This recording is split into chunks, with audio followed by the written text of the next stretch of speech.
Hey everyone, how's it going? It's Ryan from the Y, and today we're going to be taking a look at one of my favorite post-apocalyptic shows. And admittedly, I have not been a fan of the series for years, but rather recently got into it and binged the entire series before season 7 released on Netflix. After all was said and done, I felt a little bittersweet and knew I had to make a video. So without further ado, here's 25 facts you didn't know about the 100. Lindsay Morgan, or Raven Reyes, was originally only under contract for 5 episodes, meaning they had her pinned as a minor character. But producers had a change of heart and kept signing Morgan up for a couple episodes at a time. The final decision regarding her series regular status came at the end of season 1, when Raven was shot by Murphy and her fate was largely unknown. They asked Morgan if she wanted to stay on and be a part of the main cast, and of course her answer was yes. How'd you get to be such a dick, Murphy? Bob Morley damaged his vocal cords after the hanging scene by Murphy at the end of season 1. Because of this, his voice is a bit altered during his speech in the episode We Are Grounders Part 1. And they're not here yet. We still have time to get ready. Besides, where would we go?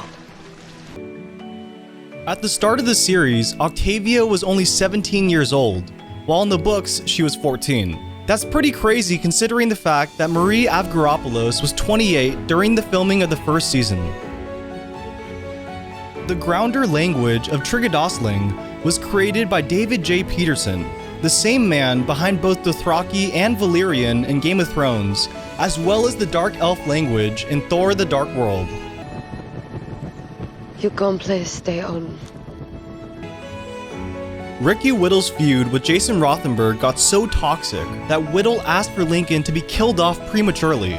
Speaking on the alleged abuse, Whittle said, "He was professionally bullying me, cutting out all the storyline I was supposed to be doing, cutting lines, cutting everything out, trying to make my character and myself as insignificant as possible." How much of this is actually true will forever remain a mystery, because Rothenberg never directly responded to these accusations, and instead wished him the best moving forward on American Gods. Most of the major cast members are not American. Marie Avgeropoulos, Richard Harmon, and Devin Bostick are Canadian, while Bob Morley, Eliza Taylor, and Alicia Debnam Carey all hail from Australia. So the last we saw of Kyle Wick, he was carrying an injured Raven through Camp Jaha after the Mountain Men were defeated. It's later mentioned by Abby that Raven pushed Wick away, and that's why we never got to see him again. As it turns out, there was much more to that story, as fans of The 100 discovered actor Steve Tolley's Twitter account, which contains some pretty unsavory racist comments and jokes about being a member of the KKK. Nothing was ever confirmed by the cast or crew, but several of the actors and Jason Rothenberg himself had tweeted at that account before, leading many to believe it actually was Tolley's.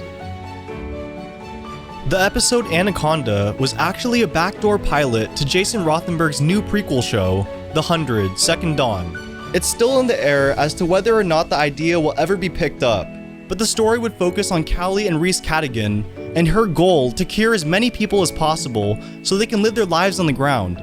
Rothenberg also stated that there will be flashbacks to the world pre-nukes, and additionally we will eventually get to meet the great-great-grandparents of some of the characters we know and love aboard the Ark.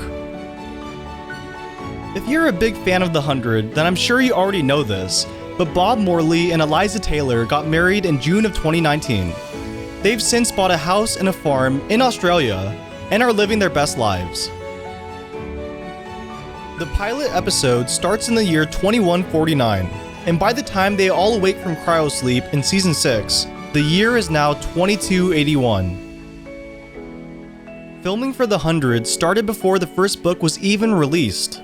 This led to many differences between the TV series and the books, almost to the point of them being unrecognizable from each other. One of the many discrepancies is that Wells Jaha doesn't die, and it's even discovered that he and Bellamy are paternal half-brothers.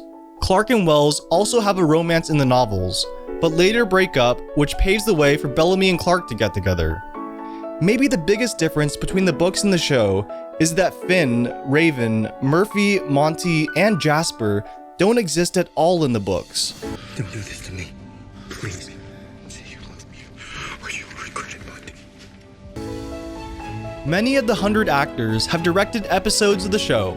Henry Ian Cusick directed both The Other Side and The Warrior's Will. Bob Morley was behind the camera for Ashes to Ashes.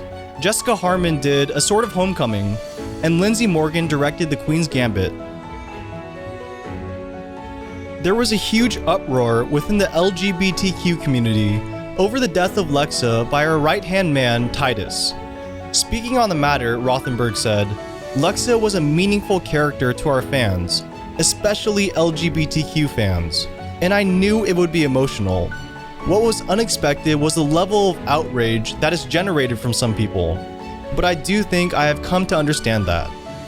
Well, at least there was something good that came out of all this. At the time of making this video, over $178,000 has been raised for the Trevor Project in the name of Lexa. Shawn Mendes was such a big fan of the show that he contacted the official writer's room on Twitter and asked if he could play a part in the upcoming season. The answer was a resounding yes, which was how Mendes became Macallan, the name being a reference to the whiskey brand. He played the song Added Up by the Violent Femmes, and Rothenberg even confirmed that Macallan was still alive on board the Allegis 4 in cryosleep.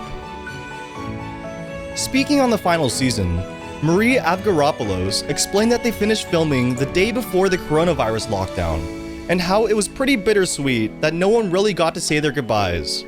But it was lucky that the 100 even finished their filming in time, as hundreds of other shows have had to completely halt production due to the fallout from the virus.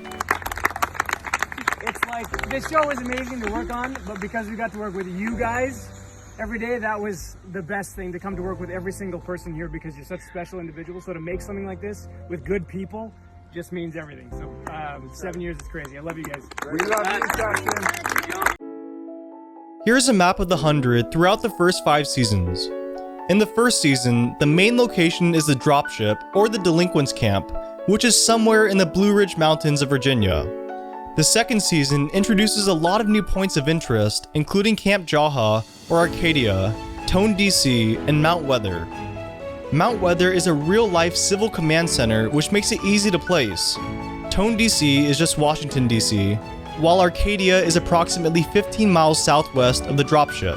The next 2 seasons heavily involve Polis, which is said to be in the area of what was once Baltimore. The Dead Zone is located in New York and New Jersey, as the Manhattan Bridge can be seen when Jaha crash lands. Additionally, the solar farm they pass through is on the coast of New Jersey, and Becca's Island is east of Jersey and south of Long Island. The final location on the map is the Shadow Valley from Season 5, with it being located in the Shenandoah Valley. Jasper Jordan had a very interesting time on the 100 to say the least. For starters, he was originally supposed to be killed off in the pilot episode, but the producers fell in love with his character and decided to keep him on. Then, during the Season 3 finale, Jasper was once again written off the show, this time by suicide. The scene was filmed, and actor Devin Bostick assumed that was it for Jasper, until the writers changed their minds once again and decided that a suicide in this fashion would be too dark even for a show like The 100. Bellamy and Octavia actually don't have the same father. At the start of the series, they considered having Kane be Octavia's dad, but Rothenberg said it would have made the world too small, and he didn't want to fall into the trope of making everyone related to each other. The actors behind Murphy and Nyla are brother and sister in real life, and it seems that Richard Harmon loves dressing up as Nyla on occasion. Many of the characters on The 100 are named after famous science fiction writers. Clark was named after Arthur C. Clarke, Bellamy comes from Edward Bellamy, Octavia after Octavia Butler, and Wells is a callback to H.G. Wells. The 100 finished with the absolute perfect amount of episodes, 100, just like Jason Rothenberg had always planned. CW president Mark Pedowitz offered some resistance at the thought of the show ending, but in the end knew it was up to the creators to wrap up everything the way they saw fit. Richard Harmon actually auditioned for the role of Bellamy, and I think I speak for everyone when I say thank God they ended up casting Harmon as Murphy. Eliza Taylor never even auditioned for the role of Clark Griffin. The producers saw one of her audition tapes she had done for a film a few months before and asked her to come in for a read. The very next day, they offered Taylor the role, and it came at the perfect time as she had just gotten her credit card stolen, was broke, and planning to move back to Australia. Producers of the show brought in basically a whole new cast of writers for season 6. Rothenberg felt like they needed new blood in the writers' room because of the renewed focus on the theme of sci-fi.